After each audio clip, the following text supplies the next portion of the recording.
All right, and then we will get started. So I'm gonna give you basically like 3 to 5-ish minutes, just general campaign spiel, and then we'll kind of move into the set questions and then Jess.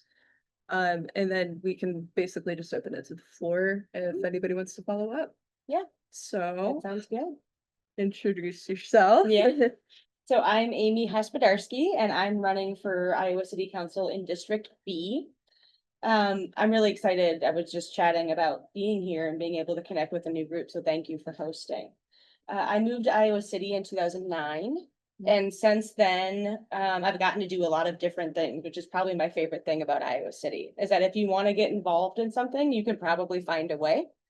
And so since I've been here, I've gotten to do things like plan big community festivals and be on boards and sit on committees. And honestly, I really feel like my life in Iowa City has shaped who I am as a person, has shaped my point of view in so many ways. And those roles that I've gotten to play have just informed beyond the way I see this city, but the way I see the world, quite honestly. And so I feel excited about being able to take that same perspective that I feel like this city gave me and get to use it to shape the next chapter of what we're going to do. And when I look at the challenges that we face that are coming, I think what's key to me is being able to build alignment between our words and our actions, and alignment between city staff and council and residents and community organizations to try to tackle these like massive issues that we're facing, right? So when I'm talking about things like the environmental crisis or the housing crisis, I'm not naive enough to think the city government can solve those things, but we can be a point of like gathering and providing resource to try to tackle those things together. And I think a place like Iowa City, what excites me is there's people that want to help, right? And so being able to kind of shift the culture into a more collaborative action culture excites me. So what if elected, what do I hope to bring is like the major question, right? And the thing I think about and talk about most is that I want to be able to bring curiosity, to ask why we do things the way we do them, what why we allocate resources the way we allocate them, what we're trying to achieve. And also just the willingness to learn points of view that are maybe different than my own, or at least at very minimum, willing to listen to people that have something to say that maybe I haven't heard before. I think along with that also comes with the ability to just be compassionate for the understanding that not everybody's experience of Iowa City is the same as my own. And so being able to approach issues or conversations with a combination of that compassion and curiosity, I think goes a long way and will go a long way in restructuring the way that we interact with our systems moving forward. I think the ability to be courageous and creative in solving problems is something I hope to bring. We're in a place, and we will continue to be in a place where restrictions are real, and we will have to find new ways forward that we haven't done before. So a willingness to borrow good ideas, a willingness to try something new, a willingness to admit when maybe something isn't working the way it needs to and try to fix it, right?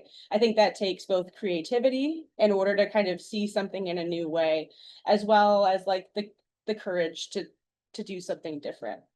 And then the last thing I talk about is collaborative action. That same thing I was talking about before, this ability to kind of council sits in this position to have a bird's eye view, or they should. So how do we build the alignment between the staff that carries out the vision that we set, the residents that give input to that vision, the community groups and organizations that help build the community vision that we have? Like, how do we build alignment in their actions, not just in their ideals?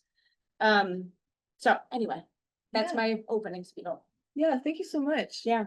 So to start off, and you touched on this, what experiences do you bring to the table for this position?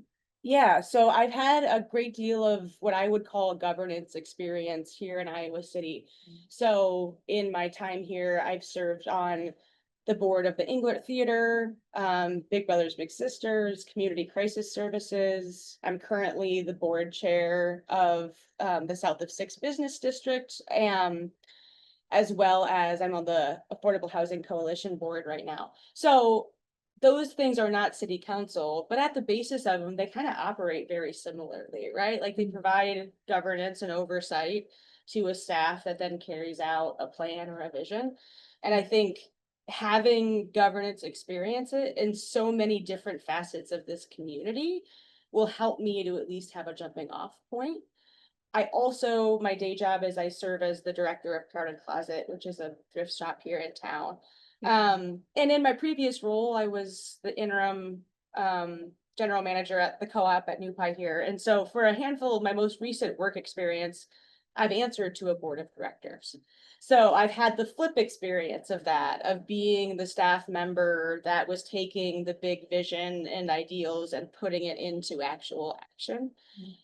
So I think the combination of those two things give me a pretty rare but special point of view of like, how do you not only set governance, but then turn those things into actual action? Yeah. I worked for clothes and for a bit. Yeah. Was at Vans for a minute. Yeah, that's awesome. So moving on, if elected, what are your immediate policy priorities? Yeah, so when I think about priorities, one is more what I would call cultural, and that's trying to affect a culture of government that is both responsive, as well as build a culture of trust within the community. So what does that mean? I think it takes a lot of proactive community engagement. So as part of my campaign, I've been doing like listening sessions and facilitated conversations about different pillars of our strategic plan. So continuing events like that, continuing to hold spaces where people can come and interact with me and I can interact with them.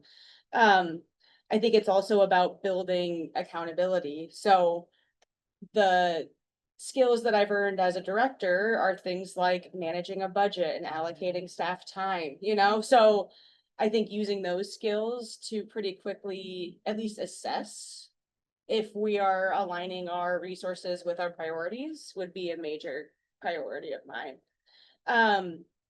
Holding accountability to our strategic plan, I think, is the other major thing that I see. So I'm a little bit of a planning nerd, mostly because I think you need a plan in order to facilitate action. If you don't have something that tells you what you're trying to do, it's pretty easy to not do anything. And I think our plans are actually pretty good. Our plans around community safety and affordable housing and public transit and accessibility. And I would like to see us put more of those ideals into action. So I think holding accountability to that plan would also be a top priority for me.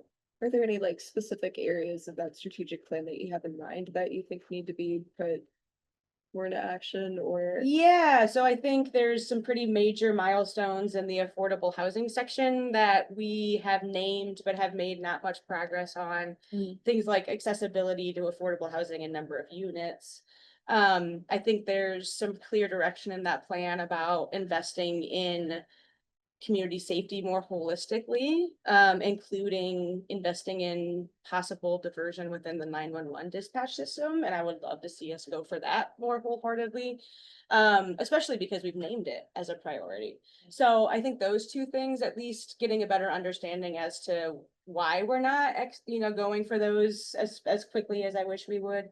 And if there's not a clear answer or reason, pushing to make that happen. Yeah.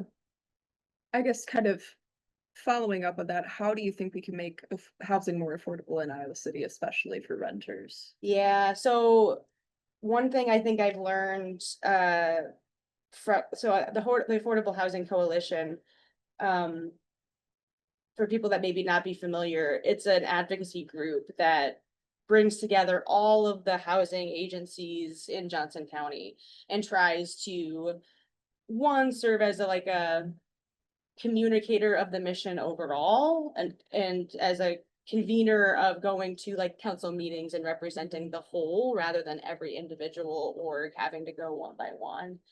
as well as making recommendation on policy and things like that. And so I think one of the things that I hear over and over again from the people in the coalition is the idea that the reality is that the biggest barrier to affordable housing is cost, right? Being able to afford buying the land, building the house, and renting it at an affordable rate, or selling it at an affordable rate.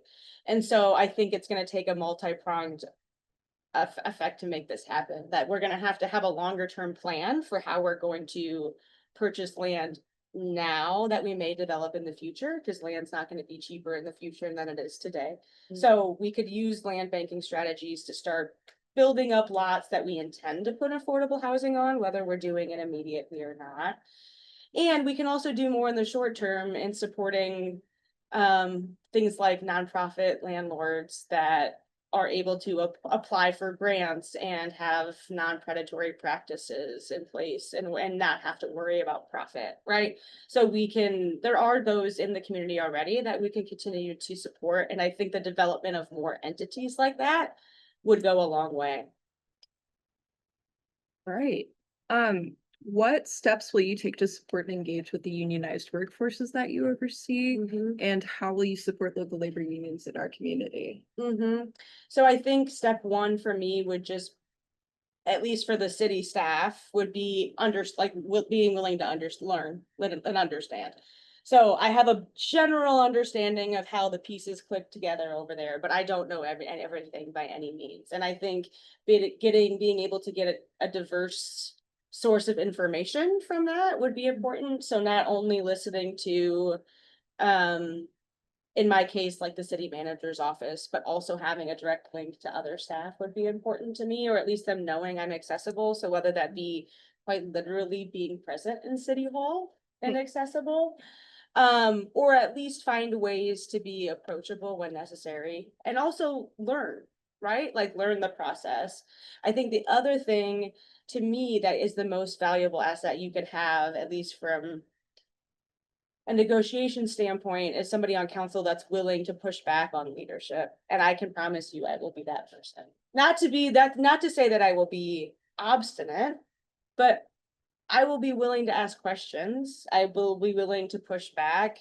I will be willing to try to understand why we're not fulfilling negotiation requests, or at least wonder why. And at least at the city level, the city manager is the main negotiator of that contract. And so as my employee, it'd be in direct purview for me to understand how he approaches it. So I think that's important. Having somebody that's overseeing that person, that's not just going to rubber stamp everything that comes straight from that person, is important. And again, not to say that I'm going to come in and be obstinate for the sake of being obstinate, but I think being willing to not rubber stamp is, you can't overstate how important it is. Yeah. And I think that that's the case throughout. Any chances we get to connect with organizations that are doing work to flip the power dynamic is one we should take. Yeah. What is your plan to address intrusions from the state and the Trump administration? Yeah. So I feel like we're in a game of risk management, which we always are, but it feels like right now that's particularly true. The reality is there are restrictions and policy restrictions we face. Like, for example, like we can't have a policy that restricts our police to a non-response call, right? So our hands will be tied in some places, and we should expect for that to continue to be true. We should expect that they will continue to tie our hands as often as possible. And I think, one, we need to be willing to understand, what does hands tied mean, and what is the risk of untying our hands? Two, I think we need to be willing to be proactive enough that we're putting things in place now that keep us from losing options in the future. And I think when I look around, not just here locally, but in general, as a person, I feel frustrated because I feel like pretty often we saw this coming, right? Like, all these warning signs are here, and I wish we were more proactive, even locally, to say like, okay, if and when this happens here, here's what we're gonna do to respond. And here's what we'll explain to our community in the sense that like, these are the things we can't do for these reasons, but here's the things we're gonna do. And I think you need to have leaders willing to generate the ideas of the what can we do, and then stand on those ideals. And even like, this isn't small, I shouldn't say small, but even things like not pre-complying, right? Yeah, And not feeling like you have to pre-comply is a big deal. absolutely. Moving on, what is the ideal role of police in our community? What should our criminal justice system look like? Yeah, I think we need to have, I tend to have a ideal where I think we need to have more options in the way that we approach public safety. What do I mean by that? I think that we often see community and public safety as like a very narrow scope. And part of that is because the system that we've built, right? Like you dial 911, you have one of three options right now in our current system. And I think the addition of options to that 911 system creates an environment where we need less police and people get the accurate help they need rather than what we have to send them. So what could this look like? So when I was on the Community Crisis Services Board, I was there when they started their mobile crisis program, which I don't know if, to give a brief overview, they have trained mental health professionals that they self-dispatch. So if somebody is having a mental health crisis, or somebody in their someone in your family is having a mental health crisis within their service area, you can call their number and they will dispatch a team of mental health professionals to provide service to you, to get you out of that crisis, to safety plan with you if needed, and to give you follow-up on, once you've de-escalated and you're stable, what do we do next to get you the care that you need. That is a program that they completely operate on their own. But is something that we could integrate into our 911 dispatch. They are ready to do it. Exists in other cities. It wouldn't be a brand new concept. Now, is it easy? No, right? Like the infrastructure exists, our dispatchers could do it. We have a community partner that is an expert and knows how to do it and has been doing it for a decade and is ready to do it with us. What we would need is the commitment to figure out what are the protocols, who do we dispatch when, what situations are that, provide training to those people, right? So it's not as easy as a light switch, but there is a path forward. And I think investing in more things like that will get us to a community that's actually overall more safe. As well as like looking at things like public gathering spaces as safety and lighting as safety, like just broadening out how we see this idea of safe, I think will give us a better outcome in the end. Yeah, yeah. How will you use your office to protect immigrants and international students against ICE harassment? Yeah. I mean, I think it's similar to the question I just answered with this, like understanding where the lines are and understanding what levers we do have to pull to protect the people in our community. I think, and being willing to pretty boldly name what's happening and not normalize what's happening, and use, again, our power to find what we can do in the wake of it feeling really overwhelming for what we can't do, so I think about things like, can we provide and fund bystander trainings? Can we provide clear guidance to our officers around like, okay, you can't not respond, but when you get here, this is what we're doing, like, can we provide that type of information to both our officers and to our community? Can we draw a line in the sand about how we will protect people when they are being approached or otherwise, or how we will respond to people that act to protect those people in public, right? Like, what are the things that we can do? So I think having creative thinkers as well as people willing to stand their ground is going to be where we need to invest to move forward. Yeah, and related to that, what steps will you take to protect the civil rights of racial and ethnic minorities, LGBTQ individuals, disabled people, and other marginalized folks? Yeah, I've been really proud of a lot of the work the council has done recently to restore language to their civil rights, you know, with the trans recognition of trans people in their civil rights code again. Um, I think being willing to continue to act in that way, to formally and informally put protections in place as often as possible will be necessary, and being able to act quickly will also be necessary. I think sometimes I think about one of the things that I worry about, that I wonder what solutions I can find when I get in there, is that the speed of which things are happening right now, um, versus the speed at which our local government usually operates. And no blame to them, it's just how it works. Like, there's a dissonance there.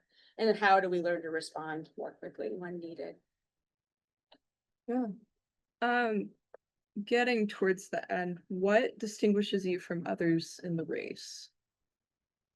I think a willingness, I think a few things. One, just my varied background within the community, having had both the governance hats and the more staff executive role of a similar space. I think that's pretty unique. As well as the commitment to ask hard questions and push back on what's being talked about. And again, not to come in and my goal is to build as many things as possible, right? So I don't want to hold things up, but I want to make sure that we're doing things in the way that we should and allocating the resources we do have to get our priorities done. So I think the ability to push back on and ask hard questions about these things is something that I bring that I wish I saw more of in current council. Yeah. And lastly, where can people reach you if they Yeah. want to get involved with the campaign? Yeah, Amy for Iowa City at gmail.com, or same website, so amyforiowacity.com, either one. Right, perfect. Yeah. Do we have any questions kind of related to the campaign? Jess, any thoughts? Yeah, actually, I do have a question. A lot of times there is in a city sort of the push-pull of the needs of the businesses, that pay a lot of taxes, and against like sort of the needs of the people working in the businesses as far as like wages, work protections, that kind of stuff. So how do you see yourself balancing that when, somebody from, different businesses comes to you and say, hey, this guy is, doing something, or, something's going on, don't approve another building permit for them. You know what I'm saying? Something like that. When of course, the city's looking at it like, well, if we approve that building permit, we're going to get money from that. So how would you sort of balance that out? I think I would go back to, and I mean, asking the questions, I think pretty often my frustration and things like that is that information like that comes out, at least as a resident, comes out afterwards, like, oh wait, you knew that that was on the table and no one even asked the question, right? Or like someone approached you as a council person with concerns, and like, what did you do as a follow-up, right? So I think being willing to not ignore hard questions like that is important, as well as not being afraid to be messy for the sake of a greater outcome. And by messy, I mostly just mean like willing to maybe be seemed as difficult or saying the uncomfortable thing out loud, right? And I know that part of that in this forum is you having to trust me that that's true, but it just is. I don't know how else to tell you. I don't know how else to be anything else, you know? And so being able to bring a moral compass in without necessarily having an end result in mind, except for having the best possible outcome for the community at heart. Like, I think that is the end result I'd push. Yeah, I guess maybe sort of a follow-up to that, but also related to some of the other points. What does instituting transparency look like for you? I mean, you've talked about kind of bringing in more of those public forums to things and just making sure that you're the one, but kind of like you said, sometimes it's, oh, that person reached out, did anything get done? How would you work that? make sure what you're doing is communicated. Yeah, so I think there's a couple different things. I think one, I have already committed and would commit to doing at least monthly, if not after each council meeting, updates via like email and website, at least publicly writing out like, hey, this is what council is talking about, and Mhm. here's the context for that, and this is the conversation. I think a lot of what gets lost is sometimes, well, one, council isn't always that exciting. Right? Yeah. Like, the bulk of what's on their agenda is not the exciting stuff most of the time. I find zoning riveting. Right? But like, not everybody does, right? So I think adding context for why because that's the stuff that actually matters, right? Like the tools we have in city government is how do we allocate resources? How do we allocate staff time? So money, staff time, and then what do we do with our land? Mhm. Right? Like, those are our main levers to pull amongst, but that's most of it. And so being able to add context to why the decisions we're making matter, even zoning decisions. Now, that doesn't mean people are gonna like read every email I send out, but I think someone just being willing to do that work of like the translation matters a lot. And I think also pushing for transparency on the whole, like, I don't see a lot of reporting out on the whole, like how are we actually doing to achieve these goals? What tells us that we're achieving these goals? And I think pushing for that transparency from staff and the council as a whole would be a big part of what I'd be asking for as well. So providing it to my own experience, but then also asking for it just as a resident, Yeah. Yeah. Other thoughts before we wrap up? Well, thank you so much for your time. Yeah, thank Really you for having me, appreciate it, really. for talking to our small group, but No, I'm happy to be here. Thanks for caring enough to host and invite. yeah, yeah.